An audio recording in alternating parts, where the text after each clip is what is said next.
true if you're on a computer. I don't have any data. Okay, good afternoon.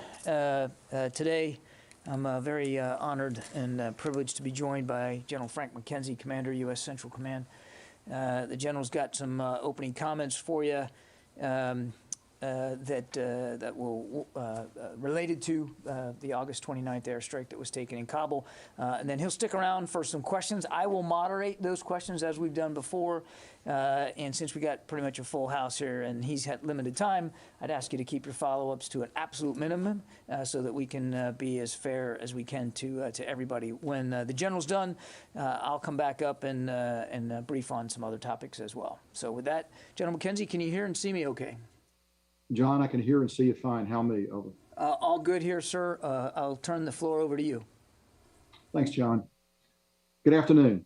I'm here to brief the results of the investigation I directed following the report of civilian casualties from our strike in Kabul on 29 August. Having thoroughly reviewed the findings of the investigation and the supporting analysis by interagency partners, I am now convinced that as many as 10 civilians, including up to 7 children, were tragically killed in that strike. Moreover, we now assess that it is unlikely that the vehicle and those who died were associated with ISIS-K or were a direct threat to U.S. forces. I offer my profound condolences to the family and friends of those who were killed. This strike was taken in the earnest belief that it would prevent an imminent threat to our forces and the evacuees at the airport. But it was a mistake, and I offer my sincere apology. As the combatant commander, I am fully responsible for this strike and its tragic outcome.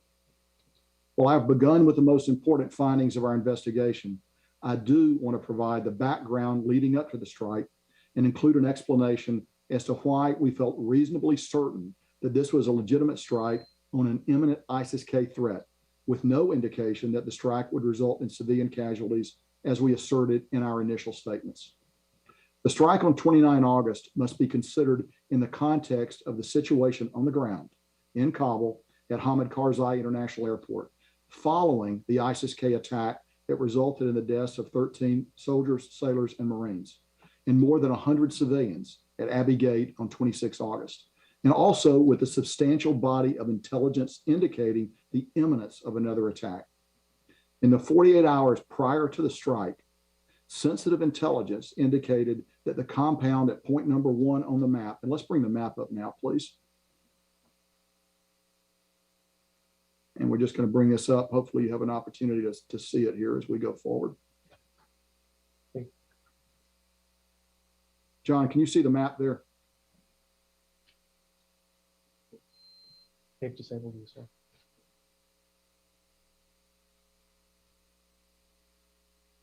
Hey, John, can you hear me now? And the press have hard copies. Okay, Roger. Then I'm going to continue based on that. Then, John, in the 48 hours prior to the strike, sensitive intelligence indicated that the compound at point number 1 on the map was being used by ISIS-K planners, used to facilitate future attacks. We were also receiving a significant number of reports indicating multiple avenues of attack, which were being planned simultaneously, through which ISIS-K would attempt to harm our forces, including with rockets, suicide explosive vests, and vehicle-borne improvised explosive devices. In fact, in the 36 hours preceding the strike, our leaders on the ground, at the airport, and in the strike cell received more than 60 different pieces of intelligence related to imminent threats, with some intelligence corroborating and some conflicting, with events observed from our UAVs, which were flying above Kabul throughout the day. One of the most recurring aspects of the intelligence was that ISIS-K would utilize a white Toyota Corolla as a key element in the next attack. Because the compound at point number 1 was our strongest lead for this series of imminent attacks, we initiated an intense surveillance of the compound with as many as 6 MQ-9 Reapers on the morning of 29 August. At 8:52 a.m. local time on 29 August, a white Toyota Corolla arrived at point number 1, the compound we believed to be a key area of interest associated with imminent threats to the airport. 2 adult males exited the vehicle, met with an adult male in the compound, and received a bag from him. The Corolla then departed the compound heading south, and we followed the vehicle. At 9:05 a.m., the Toyota Corolla picked up a third adult male carrying a bag at point number 2, and then continued south. At 9:35, the Corolla arrived at the compound at point number 3, which we now know to include an Office of Nutrition and Education International. And all 3 adult males in the vehicle entered the building on the compound. At 11:19 a.m., 3 adult males unloaded bags and jugs from the trunk of the vehicle before departing the compound at 11:22 a.m., heading south. At approximately this time, U.S. forces were notified of a sensitive intelligence collection indicating that an ISIS-K cell leader in Kabul was dropping off supplies. At 12:11 p.m., the Corolla arrived at point number 4, and at least 2 adult male occupants exited the vehicle in front of an office building before returning to their vehicle and departing at 1:27 p.m., heading west and then south. At 2:00 p.m., the Corolla returned to the compound at point number 3. Subsequently, multiple adult males were observed loading the trunk of the vehicle, with items assessed at the time to be explosives, before departing at 3:47 p.m. with 4 adult males heading north. At 4:11 p.m., the Corolla returned to point number 2 and dropped off 1 adult male carrying a bag, then continued north. After driving near point number 1, the Corolla dropped off 1 adult male on the road at point number 5, which is roughly several hundred meters north of point number 1. At 4:39 p.m., the Corolla dropped off its last passenger on the road at point number 6. At 4:51 p.m., the Corolla arrived at point number 7 and backed into a compound that was approximately 3 kilometers from the airport, which was the closest it came to the airport all day. We were very concerned that the vehicle could move quickly and be at the airport boundary in a matter of moments. By this time, we had observed the vehicle for about 8 hours. While in the compound, the vehicle was observed being approached by a single adult male assessed at the time to be a co-conspirator. The strike was executed at this time because the vehicle was stationary and to reduce the potential for civilian casualties. The single Hellfire missile was fused to detonate inside the vehicle to further minimize the chance for civilian casualties. It struck the vehicle at 4:53 p.m., which produced an explosive event and follow-on flames significantly larger than a Hellfire missile would have been expected to produce. It is my assessment that leaders on the ground and the strike cell had achieved a reasonable certainty at the time of the strike to designate an imminent threat to U.S. forces at the airport, and that they made this self-defense strike in accordance with established rules of engagement.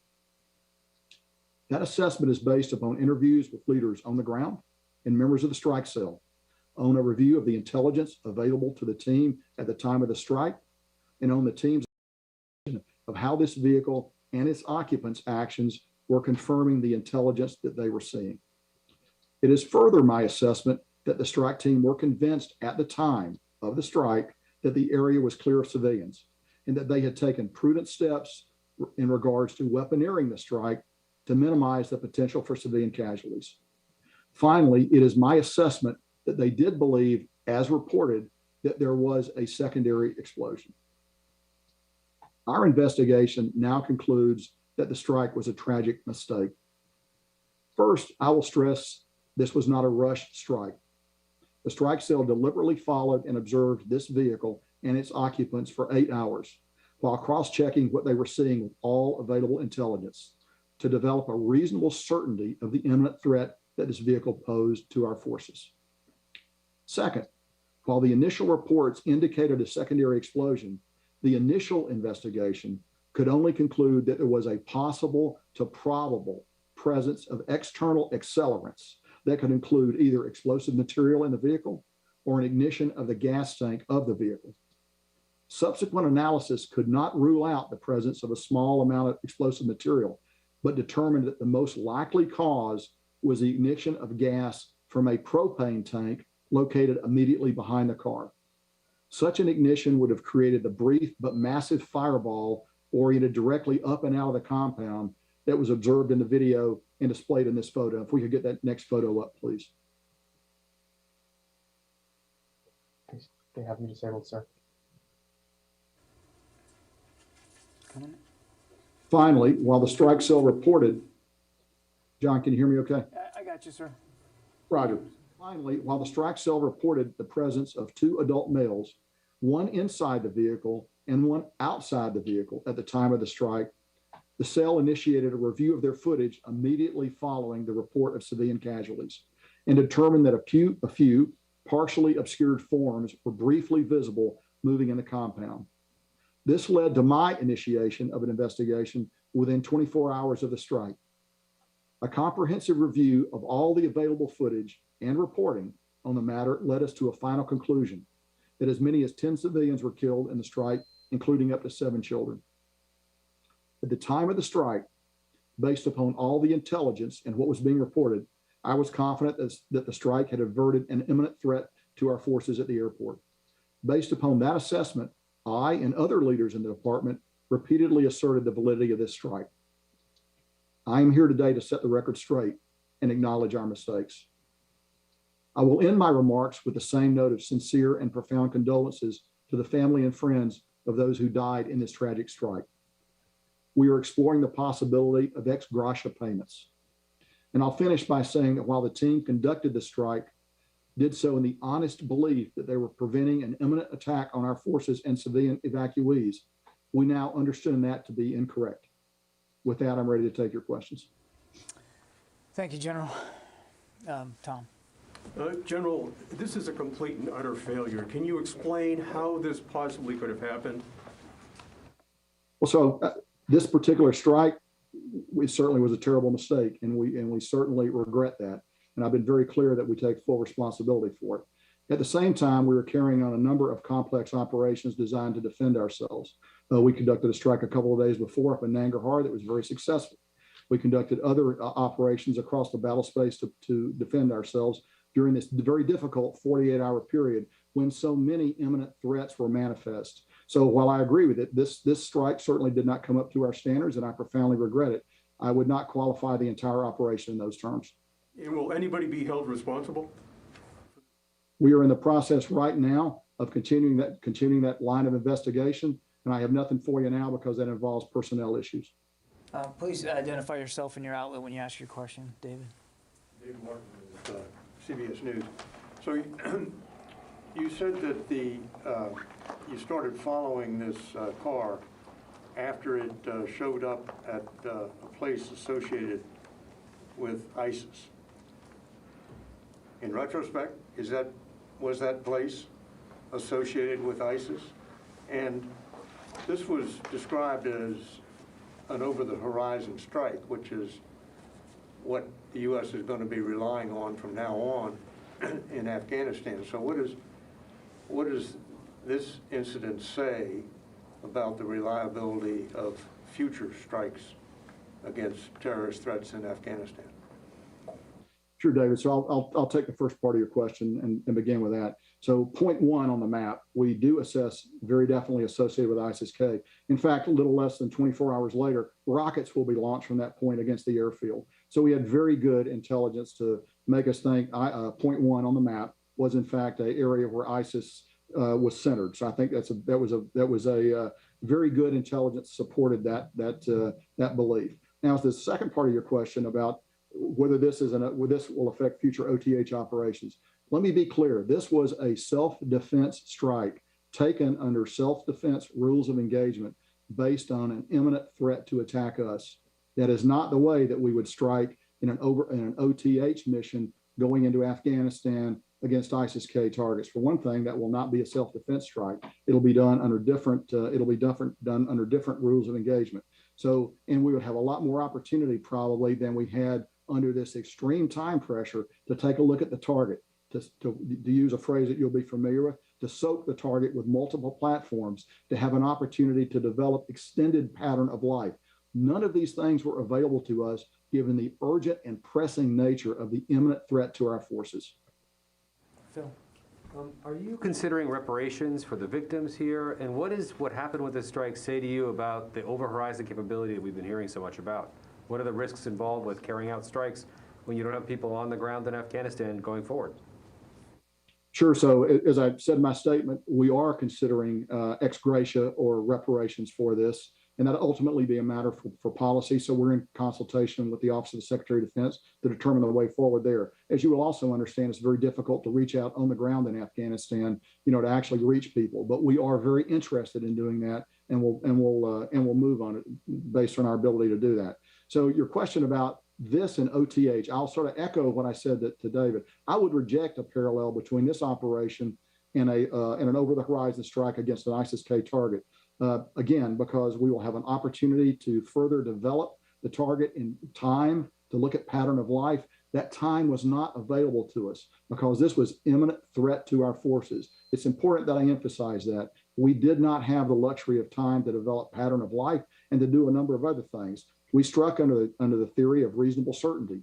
Probably our strikes in Afghanistan going forward will be under a higher standard. That's a policy matter, not a purely military matter. But I don't think you should draw any conclusions about our ability to strike in Afghanistan against ISIS-K targets in the future based on this particular strike.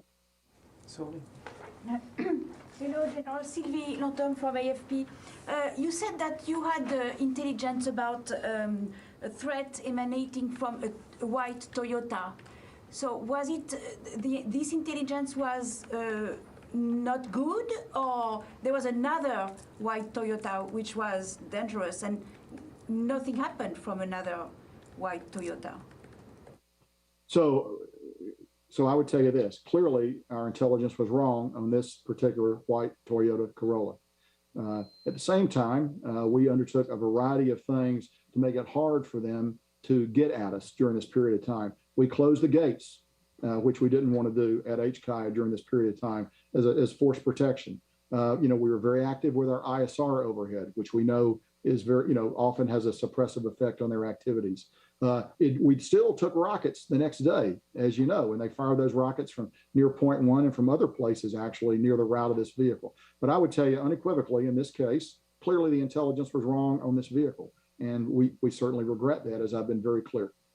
Let me go to the phones. Jennifer Steinhauer, New York Times.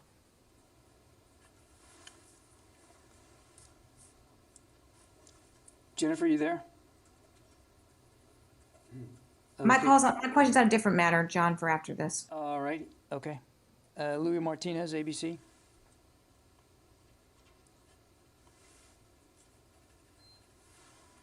You there, Louis? Okay, nothing heard. Nancy Youssef. Thank you. General, can you clarify a couple points for me? If I'm understanding you correctly, you followed the wrong Toyota Corolla from the beginning in. That is, you weren't following one vehicle and mistaken it for another one. And also in your initial statement, you said that there was no initial reports of civilian casualties. It appears that there was at least some concern about civilian casualties very early on. So on what basis did you make that statement? And finally, was any of the intelligence that you were using gathered from the Taliban? Thank you. So let me begin with the last question. Nothing we did was gathered from the Taliban, and I should be very clear about that. We selected this car based on its movement at a targeted area of interest to us, a known targeted area of interest to us, and we held it throughout the day. Clearly, based on the end result, that was a mistake, and I have acknowledged that. Okay, Megan. Megan Myers from Military Times. During this time, were you tracking any other suspicious activity in Kabul that might have also been part of this threat? And do you have any intelligence from after this drone strike that suggests what happened to the imminent threat afterward? Sure. So as I noted in my comments, we had over 60 very, very high caliber reports of imminent threat to our forces in and around Kabul. Typically, those are signals based, but there are also some human and other human intelligence as well. So we had a variety of sources for that intelligence. We believe that the strike we took a couple of days prior up in Nangarhar actually had an effect on quietening down, because we got a key attack planner in that strike. We believe that disrupted some of their plans. Additionally, we did things to make it harder for them to get to us. For example, we closed the gates. The gates, as we know, are a particular point where we're vulnerable. So we decided not to process people, and we hunkered down for a little bit of time while this threat was still there. So there were over 60 clear threat vectors that we were dealing with during this period of time, including, as I've noted before, the rocket attacks that occurred, a little bit after this from locations that are displayed on the graphic that you have. Thank you. A really quick follow-up. Not in terms of the number of threats, but the number of other cars or groups of people that you were following that day. Were you tracking anybody else this closely? We tracked a lot of other people. We didn't track anybody as closely as we did this because of the limitations on our resources. And frankly, we thought this was a good lead. We were wrong. Thanks, Alex. Thanks, John. General McKenzie, this is Alex Marquardt from CNN. You mentioned that immediately following the attack, you saw shapes in the video that led you to believe that this necessitated an investigation, that there could have been more civilians there. On September 1st, we heard from General Milley, who called this a righteous strike. And this was several days later. Did you, at the time, several days later, also believe that this was a righteous strike? And could you talk about your erosion of confidence over the next subsequent 2 weeks of the investigation? Sure. So I think we issued a statement from U.S. Central Command about 6 hours after the strike, acknowledging the possibility of civilian casualties. So we knew from the very beginning there was a possibility of civilian casualties. I think we still thought we had good reason to have taken that strike, and it took us gathering the facts to change that. We didn't think, as you will understand and appreciate, we didn't take the strike because we thought we were wrong. We took the strike because we thought we had a good target. It takes a little while to uncover some of those things. We moved and worked as rapidly as we could. And actually, I think we worked extremely rapidly to get this information out and to make it public. Fine. Thank you, John. Thank you, General. So despite numerous intelligence reports and warnings, on the 26th, we had that tragic attack on the airport. 13 U.S. service members were killed, in addition to tens of Afghan civilians. Again, on the 29th, in this strike, another tragedy took place. As you said, 10 civilians were killed, among them 7 children. Is that a failure of intelligence or leadership in Afghanistan? And what do you intend to do about that? Thank you. Well, I will tell you, so we had 2 events. We had the attack at Abbey Gate, we had this, and we had this strike. The Abbey Gate attack, you're in combat with an enemy who is alive and has his own will. And sometimes that enemy his plans are just gonna work. You can't cover every eventuality all the time, despite our very best efforts to do that. And we took every precaution we could at Abbey Gate. In fact, when we had threats develop over the 48 hours that followed, as I've noted, we closed the gates in order to, recognizing it would reduce our ability to bring people in. But at the same time, we thought that was the best thing we could do to actually reduce our attack surface, if you will, to protect our forces. There are also a number of attacks that were thwarted. These are 2 that you know about because they're high visibility and we're talking about them. Others were thwarted and did not occur. So the silence of those attacks should mean something too. Unfortunately, it's very difficult to prove the negative. Tony? Hi, so Tony Capassia with Bloomberg. Got 2 quick questions. Are you going to release the report of investigation? 2, in your fact gathering, to what extent did you rely on the New York Times' extensive video investigation and then talks with NGOs or civilian eyewitnesses at the scene? So repeat the first question again for me. You'll be releasing the final report of investigation. The final report the report is a highly classified document. There will be procedures that would have to be followed to declassify elements of that document if it were to be released. And I'll just leave that question there. As we in fact worked our investigation, we used all available sources of information to inform us as we went forward. Certainly that included some of the stuff the New York Times did. It also included our own extensive resources in this area, which we looked at. So we tried to go everywhere we could and not overlook anything as we sort of tried to build the picture. Taliban at all aid in the investigation or the fact gathering? No. Thanks. Lucas?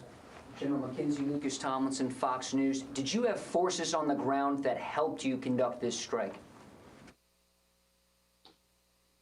No, we did not. As you know, no time were our forces really away from Hamid Karzai International Airfield. So there was nobody there on the ground to have to play that role. I think you can see from the graphic that the position of the strike was about 3 to 4 kilometers to the west of HKIA. So no, there was nobody, either us or a proxy of ours, that was involved in this. That includes Special Operations Forces? Explicitly. Can you talk about the challenges of conducting these drone strikes without any U.S. troops on the ground? Well, so we conducted a very successful drone strike 2 days earlier up in Nangarhar province. And we got the target, and I think that had a significant event on dislocating and suppressing ISIS-K's ability to attack us during this period of time. So we actually had success with that. This one we did not have success with, and we've been very clear about owning up to our responsibility in this regard. Lucas, you've had 3 questions. We've got time for just a couple more. Tara Kopp. Thank you. General McKenzie, Tara Kopp with Defense One. Since there are no more U.S. forces on the ground, how would the ex gratia payments be provided to surviving family members if they are provided? And then I know you walked us through the timeline at the beginning of this, but can you give us the overall amount of time spent actually identifying and confirming this target before the strike was taken? Sure. So as for the ex gratia payments, we're working that right now, and it will be difficult, as I noted in my remarks, I think, or in one of the first questions. It'll be difficult to do that without a presence on the ground, and that's just something we're going to have to work through. I don't have a better answer for you right now, other than we recognize the obligation, and we'll continue to work. We'll continue to work that problem. So, in a situation like this, to go to the second part of your question, as you continue to look at the target over the course of the day, you begin to build probabilities, and you begin to weigh, are we going to take a strike? Why are we going to take the strike? When the vehicle came up to the final point at point 7 on your map, which is actually, as I've noted, the closest to the airfield it had been all day, we were very concerned about a white Corolla being involved in an attack. So the cumulative force of all those, the intelligence that we gathered throughout the day, the position of the vehicle, its nearness to the airport, the imminence of the threat, and the other SIGINT that we're getting throughout the day all led us to the moment of deciding to take the strike. And one last follow-up, who actually ordered the strike? Who had the final authority to say fire? So in this case, the target engagement authority is held by the over-the-horizon commander who's forward in the theater. The over-the-horizon strike cell commander, I should say. Okay, we got time for one more, and then we're going to have to let the general go. Jeff Selden, VOA. Jeff Selden from VOA. Thanks very much for doing this. General, given how this over-the-horizon strike went, where do things stand in terms of getting at least a closer presence, a closer basing agreement for future over-the-horizon strikes? And we've been told that the Taliban have made various commitments to counterterrorism. I know you said that they didn't provide any information for this strike, but did they provide any sort of help in the closing days in terms of preventing the threat against from ISIS-K, or have they been helpful since then in cracking down on ISIS-K as they continue to plot against U.S. Western targets? So I think the best I can answer your question is to sort of take the middle part of the question. In the final days, and really in the second half of our time at HKIA, as we continued our evacuation, the Taliban were helpful in establishing an outer security perimeter, which actually, we believe, prevented some attacks from developing. Now, look, there's a downside to that, too. It also allowed them to screen people that might otherwise have gotten to the airfield. And that's just a hard, harsh fact. And you have to balance those two. Force protection of our forces, which is supported by Taliban external presence, against the fact that it may prevent some people that you would like to bring out from being able to get to you unmolested. And that's a difficult balance. I frankly came down that I wanted to protect our forces, and I needed that outer boundary. And to that degree, we were able to work together. I have no particular affection for the Taliban, and I don't know that they're doing anything at all for us right now. But those questions would probably better go to the Department of State, along with questions about basing and where we might be able to get closer basing than where we are right now. I know all of those things are actively being worked by our diplomats as we speak. Thank you, General. Appreciate your time this afternoon. I'll turn it over to you for any last closing comments you might want to make, sir. No, John, I appreciate the opportunity to come on. I appreciate the opportunity to take responsibility for this, because I do feel responsible for it. And I appreciate the questions from the media. Thanks, John. General, thank you very much. Okay. Hey, John, before you move on, he referred to a picture which didn't come up. Are there individual pictures of these little blocks in here? I'll have to check with Central Command, David. I'm sure if they were able to make that graphic, there must be imagery of it. But what resolution they're in and all that, we'll check. You know if it was sent out to the networks or anybody? I don't believe it was. It was designed for this briefing, and we wanted to make sure you had hard copies of it. But we can check with Central Command. That's fair. So the Secretary was briefed by General McKenzie this morning at 8 o'clock on the results of his investigation. And on behalf of the men and women of the Department of Defense, he offers his deepest condolences to surviving family members of those who were killed, including Mr. Ahmadi, and to the staff of Nutrition and Education International, Mr. Ahmadi's employer. And you should have in your inboxes now a statement that I'm basically paraphrasing from. As the Secretary says in this statement, we apologize, and we will endeavor to learn from this horrible mistake. And to that end, he has directed a thorough review of the investigation just completed by U.S. Central Command. And he has asked for this review to consider the degree to which the investigation considered all available context and information, the degree to which accountability measures need to be taken and at what level, and the degree to which strike authorities' procedures and processes need to be altered going forward. And he reiterates that, of course, no military works harder than we do to avoid civilian casualties. When we have reason to believe that we have taken innocent life, we investigate it. And if it's true, we acknowledge it, just like we did today. But he also notes that we have to work just as hard to prevent recurrence, no matter the circumstances, no matter the intelligence stream, and certainly no matter the operational pressures under which we labor. On another matter altogether, today the Secretary approved a request from the Capitol Hill Police Board to provide 100 members of the Washington, D.C. National Guard who will be stationed at the D.C. Armory as a physical security task force this weekend to augment law enforcement over the weekend, covering the September 18th demonstration on Capitol Hill. The D.C. National Guard will join a number of local law enforcement agencies in supporting the Capitol Police. Should the Capitol Police require assistance, they will first utilize local, state, and federal law enforcement capabilities before requesting the deployment of the Physical Security Task Force. The task force will only be deployed upon request of the Capitol Police to help protect the U.S. Capitol building and congressional office buildings by manning building entry points and screening individuals that are seeking access to the building. They will be unarmed. And with that, I can take some questions. Yeah, Travis. I had a question about that, the Guard troops going to the Hill. Obviously, back in January, it became kind of a big issue that there were veterans and I think in a couple cases active duty troops that are involved in the January 6th incident. Correct. And I'm just wondering if there's been any effort to say something to troops ahead of this about if they're thinking about going, what they should consider first, and if that's too many levels below the podium to speak from the podium. Can you talk at all about what the Secretary might say to the troops who are thinking about going to a rally like this on Saturday?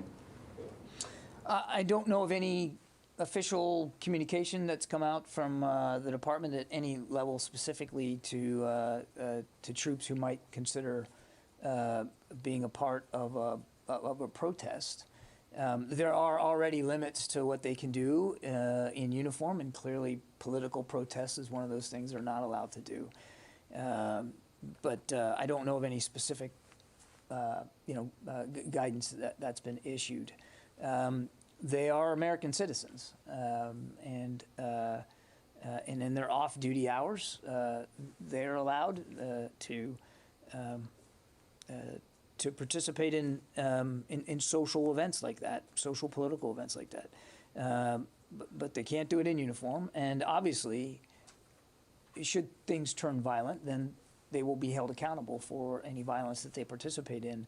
Of course, Travis, nobody wants to see it get to that point here.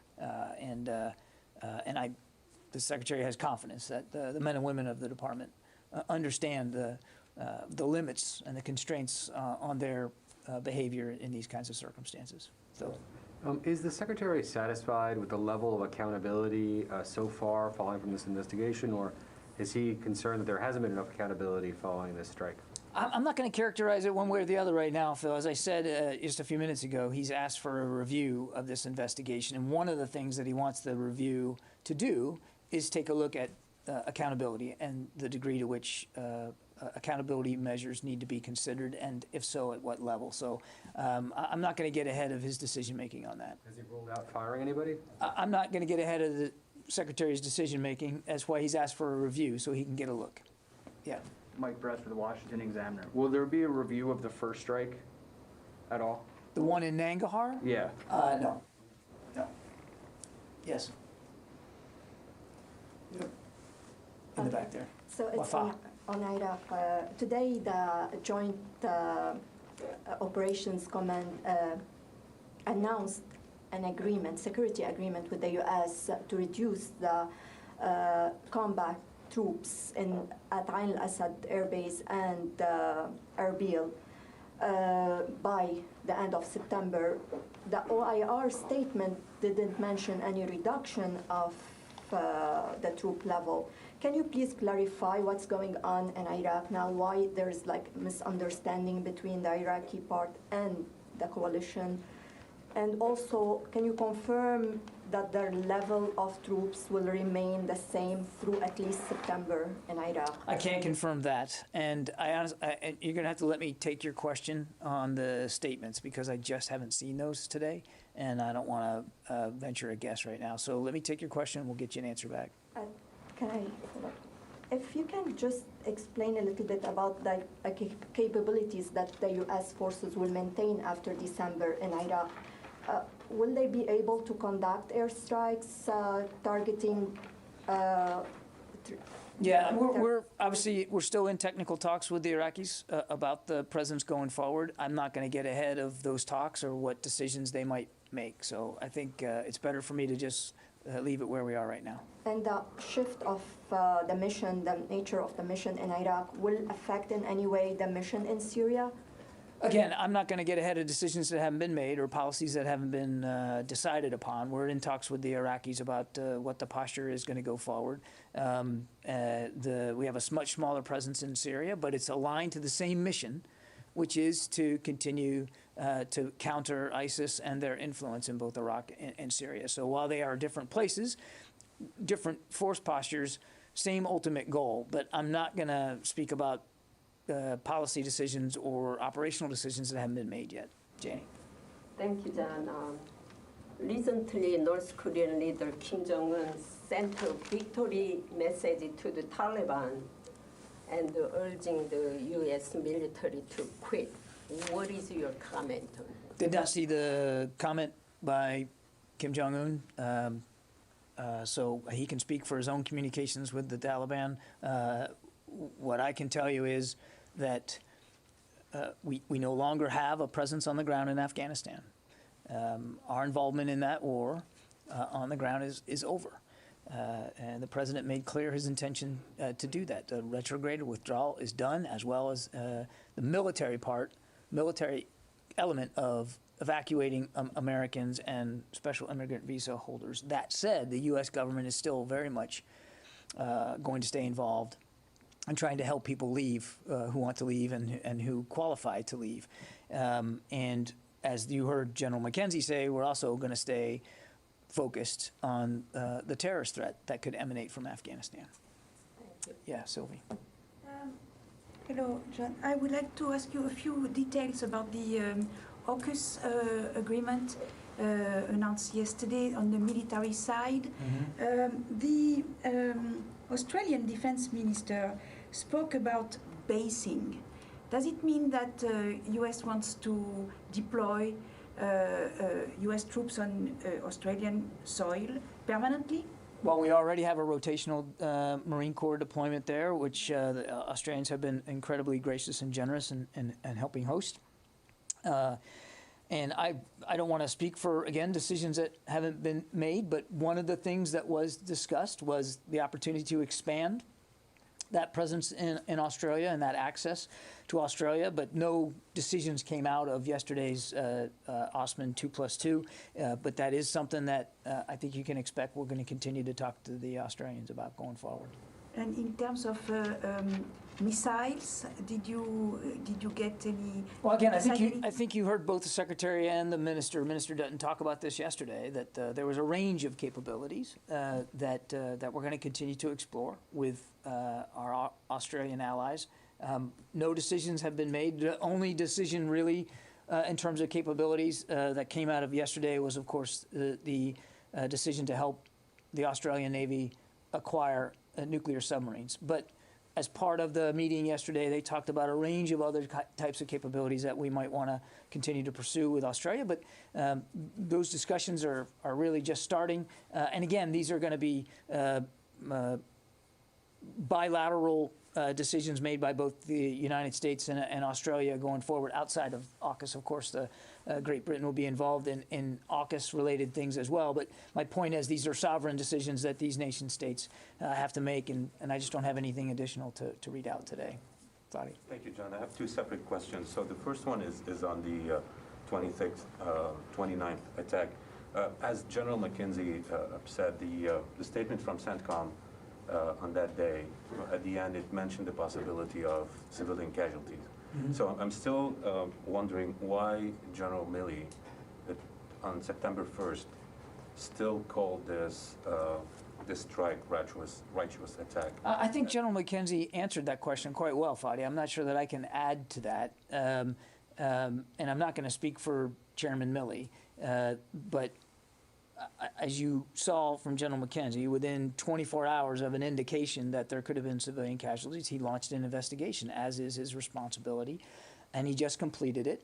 And they did it fairly quickly, but I think they wanted to take the time to be as contextual as possible. So I think he already spoke to that. Yeah, but I mean, you said it within 24 hours. But General Milley came on September 1st. That's more than 24 hours, and still again, called. Fadi, again, I'm not gonna relitigate the past statements here. As General McKenzie mentioned, every leader in the department that spoke to this in the moment that it was spoken to was speaking to you in good faith based on the information that we had, and that includes me, by the way. Things that I said obviously have not turned out to be correct. But it was done in as good faith and effort as possible to be as transparent as we could with what we knew at the time. Obviously, we now know more things and different things that has completely changed the character of this strike. And again, we're trying to be as open and transparent as we can when we know things. And on AUKUS, it seems France just recalled its ambassador to the U.S. And this is a fallout from the submarine issue. So in the department, and the government effort to bolster Australia's defenses and the Indo-Pacific strategy, counter China, it seems you're having growing issue with France. How concerned are you, first, about the future of defense cooperation with France? And was the French government notified ahead of time of this move? Senior administration officials have been in touch with their French counterparts to discuss this arrangement, including before the announcement.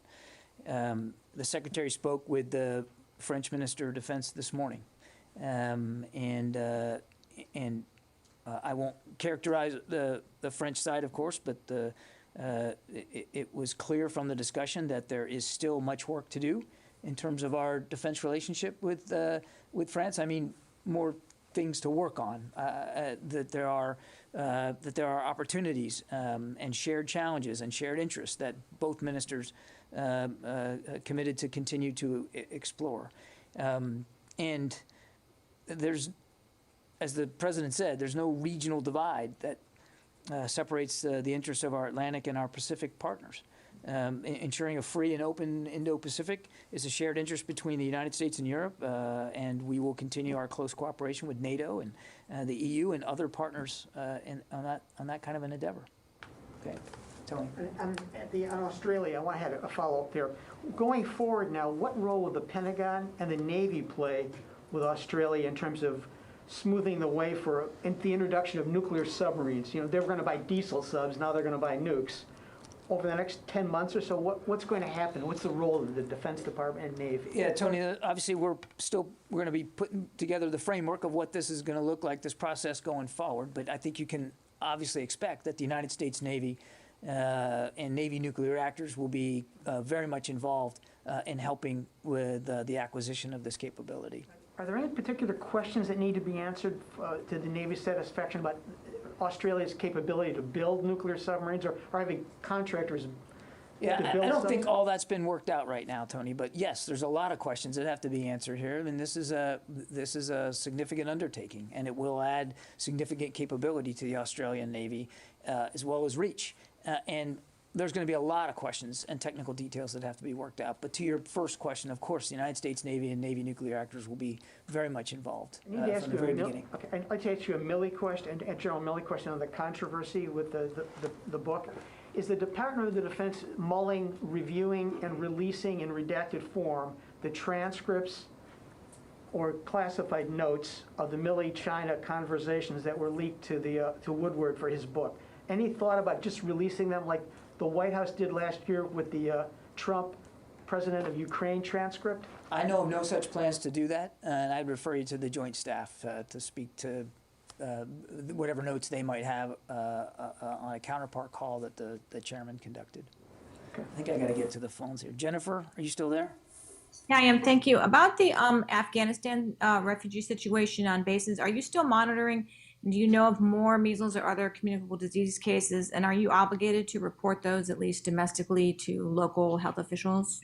Well, we're working with HHS very closely, so of course, if we find any additional cases, we certainly are keeping HHS informed, and we're obviously making sure that, to the degree there are any cases on domestic bases, that our base commanders and people that work in and families that live there are kept abreast. I don't have any additional updates in terms of additional cases to report out to today, but again, we still remain in a pause for flights coming from any of the lily pad locations overseas to the United States as we continue to work this out with HHS. Megan? So all of the services have released their mandatory COVID vaccination policies. The Army is giving itself, at least its Reserve and National Guard components, through the end of June to get fully vaccinated. Does the Secretary have any concerns about that long of a timeline, given that there's been a surge in the past month or so of military deaths, and the bulk of military deaths have been in Army reservists and National Guardsmen? The Secretary has made it clear that he expects the services to move out as energetically as they can on this, because he is concerned about the rise in deaths and the impact that the Delta variant has had on the force. That's one of the driving reasons why he went to a mandatory regimen for, in this case, the Pfizer vaccine.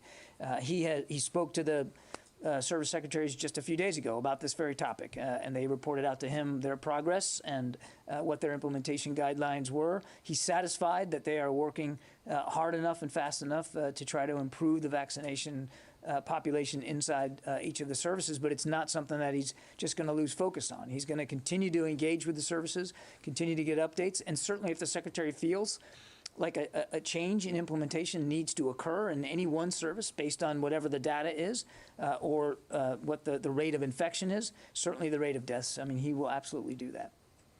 Yeah. Is the Secretary satisfied with where the authorities are right now to conduct any further strikes against ISIS-K in Afghanistan? Or given what's been uncovered here, is there some thought to kind of elevating the ability to authorize another strike? Well, without getting into specific decisions on authorities, I know that he has had conversations with General McKenzie and with General Milley about the authorities going forward, and I can tell you that with respect to the authorities going forward, particularly in Afghanistan, yes, the Secretary is very comfortable as what the arrangement is.